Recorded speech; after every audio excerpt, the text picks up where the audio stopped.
आज देश के प्रधानमंत्री ने बुंदेलखंड के बागेश्वर धाम में बालाजी भगवान की पूजा की। प्रधानमंत्री ने वहां एक बात कही जिससे संपूर्ण संत समाज और पूरा बुंदेलखंड झूम उठा। वो बात क्या है? मोदी ने जब बाबा बागेश्वर की मां की पर्ची निकाली तो उसमें सबसे बड़ी बात क्या निकली? नरेंद्र मोदी ने फिर बागेश्वर धाम आने का वायदा क्यों किया? हिंदू राष्ट्र की हुंकार भरने वाले धीरेन्द्र शास्त्री ने आज मोदी के सामने विश्वामित्र की बात क्यों की? एक एक डिटेल इस रिपोर्ट में समझिए।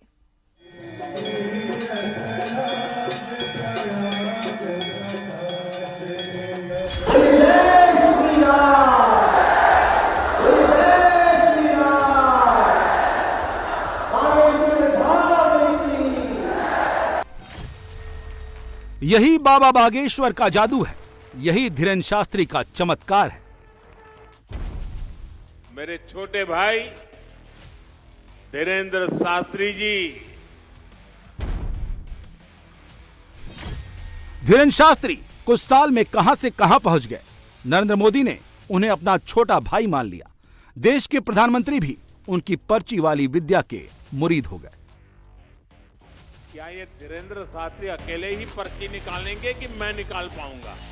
और मैंने आज पहली पर्ची निकाली, उनकी माताजी की पर्ची निकाली। बुंदेलखंड के जिस गढ़ा गांव में बिजली, पानी, अस्पताल, सड़क कभी सपने जैसा होता था, आज वहां खुद देश के प्रधानमंत्री पहुंचे हैं।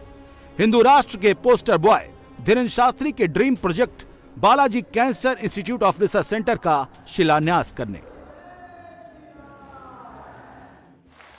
अब हम माननीय प्रधानमंत्री जी को कहें, आप जहां आए हैं, एक समय ऐसा था कि हमारे यहां विधायक भी 5 साल में एक बार आते थे। बागेश्वर धाम में नरेंद्र मोदी ने भगवान बालाजी की आरती उतारी। धूपम दीपम दर्शयामि भक्त्या दीपम प्रयच्छामि देवायो परमात्मने। ऐसा पहली बार हुआ जब 322 साल पुराने बागेश्वर धाम पीठ पर देश का कोई प्रधानमंत्री पहुंचा। पूरे विधि विधान से पूजा पाठ की और बागेश्वर बालाजी का आशीर्वाद लिया।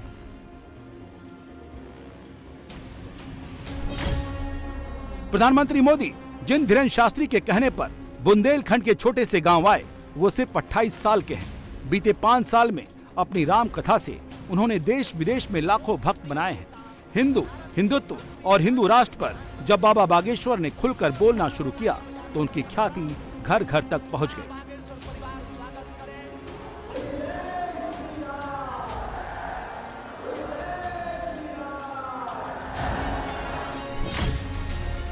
अब धीरेन्द्र शास्त्री गढ़ा गांव में कैंसर अस्पताल बना रहे हैं। 25 एकड़ में 252 करोड़ रुपए की लागत से अस्पताल बन रहा है।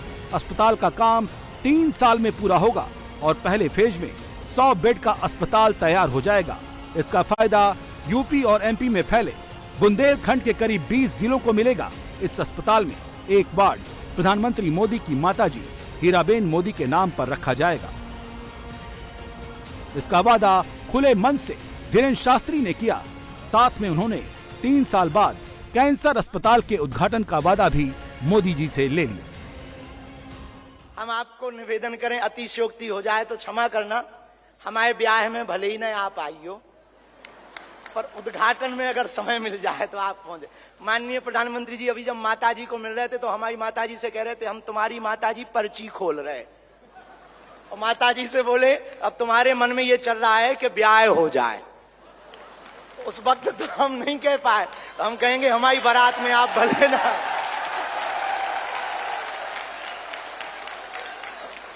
और हमने जब माताजी के प्रति आपका भाव देखा, सॉल लाए माताजी के लिए और हमें मिला संदेशा के 5 मिनट हम माताजी को मिले। हम माताजी का जैसे ही भाव माताजी के प्रति देखा, हमने वहीं बैठे बैठे प्रण लिया कि माननीय प्रधानमंत्री जी की माताजी के नाम से इस अस्पताल में एक वार्ड बनाया जाएगा। हमारे मन में ये आया और बस यही कहेंगे, हम तो कुछ जानते नहीं हैं, ज्यादा पढ़े लिखे भी नहीं। अंत में यही कहेंगे, आप स्वस्थ रहें और आप ऐसे ही सत्ता में रहें ताकि भारत ऐसे ही विकास करता रहे। हारे हारे। धीरेन्द्र शास्त्री ने जब कैंसर अस्पताल में हीराबेन मोदी के नाम का वार्ड बनाने का ऐलान किया तो प्रधानमंत्री वात्सल्य भाव से भर गए। धीरेन्द्र शास्त्री के विचार और अपनी माता के प्रति सम्मान देखकर प्रधानमंत्री भाव विह्वल हो गए। उसके बाद जब नरेंद्र मोदी मंच पर आए तो उन्हें अपना छोटा भाई कहकर पूरे बुंदेलखंड में धीरेन्द्र शास्त्री और बागेश्वर धाम का कद बहुत बड़ा कर दिया। मेरे छोटे भाई धीरेन्द्र शास्त्री जी काफी समय से देश में एकता के मंत्र को लेकर लोगों को जागरूक करते रह रहे हैं। अब उन्होंने समाज और मानवता के हित में एक और संकल्प लिया है। इस कैंसर संस्थान के निर्माण की ठानी है। यानी अब यहां बागेश्वर धाम में भजन, भोजन और निरोगी जीवन तीनों का आशीर्वाद मिलेगा। धीरेन्द्र शास्त्री अपनी राम कथाओं में अक्सर पर्ची निकालते हैं।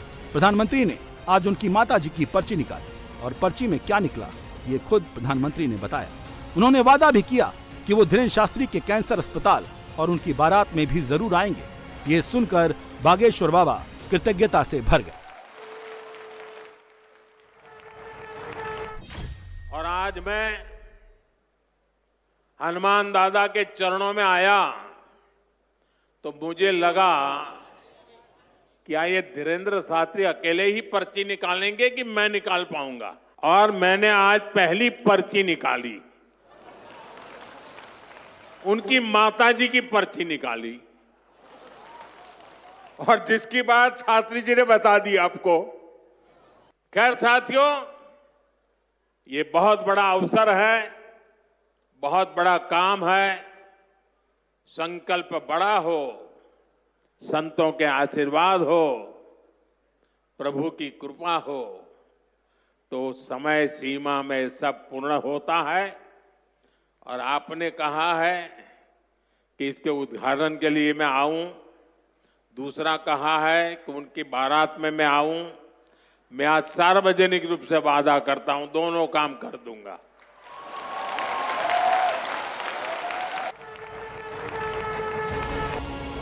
बागेश्वर बाबा जो कैंसर अस्पताल बना रहे हैं उसमें दीनहीन गरीबों का इलाज फ्री होगा। बाबा आगे चलकर इसे एक मेडिकल कॉलेज में बदलना चाहते हैं जहां कैंसर पर रिसर्च का काम भी होगा। इसका फायदा न सिर्फ बुंदेलखंड की गरीब जनता बल्कि पूरे देश को मिलेगा। बाबा बागेश्वर ने कैसे महज 5 साल में गढ़ा जैसे छोटे से गांव की तकदीर और तस्वीर बदल दी। जब उन्होंने राम कथा सुनानी शुरू की थी तब इस गांव में कुल 100 पक्के मकान थे और आबादी करीब 1000 थी। धीरेन्द्र शास्त्री की ख्याति जैसे जैसे बढ़ती गई, गांव का दायरा भी बढ़ता गया। जैसे जैसे बाबा बागेश्वर का जलवा बढ़ता गया, बागेश्वर धाम में भक्तों की संख्या में भी हजारों से लाखों में होने लगी। मंदिर के बाहर जहां पहले प्रसाद और पूजा सामग्री बेचने की चंद दुकानें थीं, अब वहां सैकड़ों दुकानें खुल गई हैं। डे और नाइट स्टे होम से लोगों की कमाई होने लगी है। कैंसर अस्पताल चालू होने के बाद तो गढ़ा गांव की तकदीर ही बदलने वाली है। कि हमने ऐसे प्रधानमंत्री को पाया है जो सरहद पर खड़े जवानों की बात करता है तो खेत में खड़े किसानों की बात करते हैं। हमने ऐसे प्रधानमंत्री को पाए हैं हम सब ने जो संतों की भी चर्चा करते हैं, महंतों की भी चर्चा करते हैं। और ऐसे प्रधानमंत्री को हमने पाया है जिनका विजन और मिशन 2037 तक भारत को विकसित राष्ट्र के रूप में देखना चाहते हैं। आज एक नवाचार इस विकसित भारत में होने जा रहा। बुंदेलखंड की धरती से हमारे प्रियजनों, बागेश्वर धाम, पूरे भारत के लोगों, अभी तक अस्पतालों में मंदिर थे, अब मंदिर में अस्पताल होगा। और पूरे बुंदेलखंड के लिए ये सबसे बड़ा उपहार है, सबसे बड़ा वरदान है। धीरेन्द्र शास्त्री जिस बागेश्वर धाम के पीठाधीश्वर हैं, वो करीब 322 साल पुरानी पीठ है। मान्यता है कि सन्यासी बाबा की तपस्या से प्रसन्न होकर भगवान बालाजी गढ़ा गांव में प्रकट हुए थे, इसीलिए इसे बालाजी की जीवंत पीठ भी कहा जाता है। यहाँ हनुमान जी की मूर्ति के अलावा एक प्राचीन शिव मंदिर और सन्यासी बाबा की समाधि भी है। कहते हैं जिसने भी मन से यहाँ अर्जी लगाई और नियम से पेशी पर आया, उसका हर बिगड़ा काम बाबा बना देते हैं। जय श्री राम। बागेश्वर धाम की, बालाजी हनुमान की।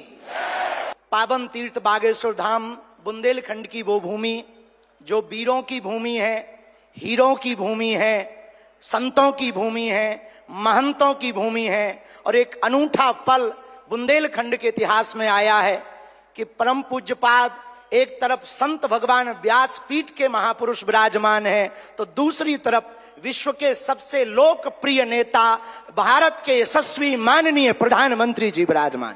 जोरदार ताली बजा करके हम सब पूरा बागेश्वर परिवार स्वागत करें।